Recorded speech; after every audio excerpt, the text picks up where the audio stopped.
दोस्तों, आज एक वीडियो में नरसिंहानंद, जो अपने आप को महाराज कहलवाता है, ये ढोंगी नफरती बाबा जो देश के मुसलमानों को गालियां देता है और उनके बहिष्कार की बात करता है। मुसलमानों की खामोशी और सरकार की छूट के कारण अब भारत के पूर्व राष्ट्रपति, missile man, Bharat Ratna doctor APJ Abdul Kalam जैसे महान इंसान को जिहादी कहने की घटिया हरकत कर रहा है।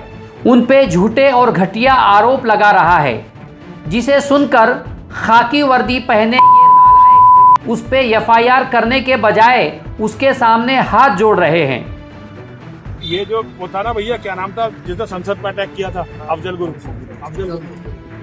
गुरु के परिवार वालों से सारे प्रोटोकॉल तोड़ के बुलाया केवल भारत के इतिहास में, पूरे भारत के इतिहास में एक बार ऐसा हमारे जैसे न्यूज पूछा कि अब्दुल कलाम बनाओ। अब्दुल कलाम से कट्टर मुसलमान इस देश में नहीं हुआ। मतलब भारत के स्वतंत्र भारत के इतिहास में एक ही राष्ट्रपति है जो किसी मृत्यु दंड की सजा पाए हुए अपराधी के परिवार वालों से मिला। वो उस आदमी का नाम था अब्दुल कलाम।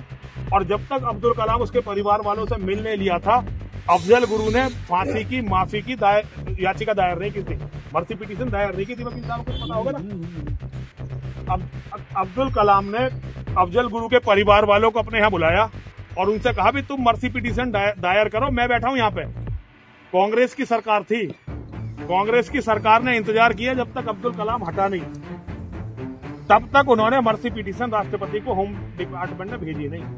वरना वो मतलब वो तीनों सेनाओं का प्रमुख होता है।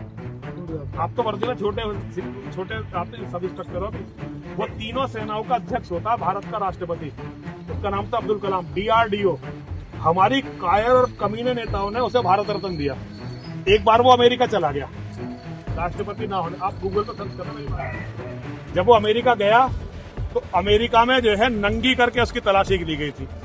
सोनिया गांधी, मनमोहन सिंह ने जो है इस पर ऑब्जेक्शन डाला तो अमेरिका वालों ने 124 फाइलें दी थी। साहब आप तो अब्दुल कलाम से तो छोटे ही हो ना। राष्ट्रपति तीनों सेनाओं का अध्यक्ष होता भैया, चार हो या नहीं हो। वो तीनों सेनाओं का अध्यक्ष होकर जिहाद कर सकता है और हमारा छोटा सा सिपाही भी धर्म के लिए कुछ नहीं कर सकता, क्योंकि भैया बस सिस्टम हमारा है।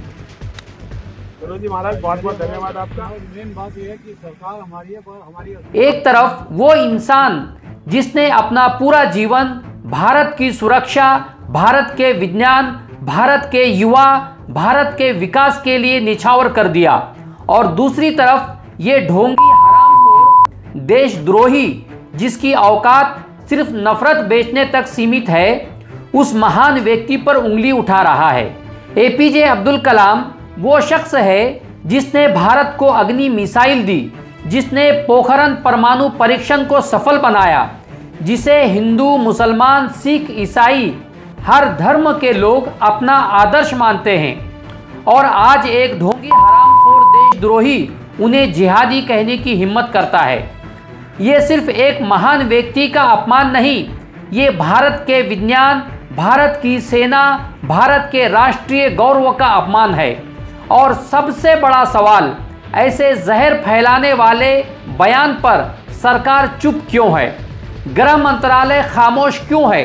क्या कानून सिर्फ कमजोरों के लिए है या भेष बदलकर नफरत फैलाने वाले बाबाओं के लिए भी लागू होगा? एक संत का चोला पहनकर अगर कोई देश के पूर्व राष्ट्रपति को जिहादी कहे तो ये भाषा नहीं, अपराध है। इस पर तुरंत FIR होनी चाहिए, इस पर सख्त कानूनी कार्रवाई होनी चाहिए। जहां APJ अब्दुल कलाम जैसे महान लोग जमीन पर रहते हुए आसमान छूकर दिखाते हैं, वहीं ये नकली बाबा जमीन खोदकर नफरत निकालते हैं। लेकिन याद रखो, भारत वैज्ञानिकों का है, नफरत बेचने वालों का नहीं। कलाम साहब ने कहा था, नफरत कोई ऐसी चीज नहीं है जिसके साथ आप पैदा होते हैं, ये सिखाई जाती है। धर्म का चोला पहने ये निधर्मी यही कर रहे हैं, जिन्हें लगाम लगाना बहुत जरूरी है। कलाम जैसे लोग देश का गौरव हैं और उनके खिलाफ आवाज उठाना देश के खिलाफ आवाज उठाना है, देशद्रोह है। इस बाबा पर तुरंत कार्रवाई हो, ऐसे नफरती प्रवचनों पर रोक लगे और सरकार अपनी खामोशी तोड़े। कमेंट में ऐसे गद्दारों का इलाज बताइए और इस वीडियो को शेयर कीजिए ताकि इस देशद्रोह पर कार्रवाई हो। ऐलान न्यूज़ लाइव, हमारी खबर आपका हौसला।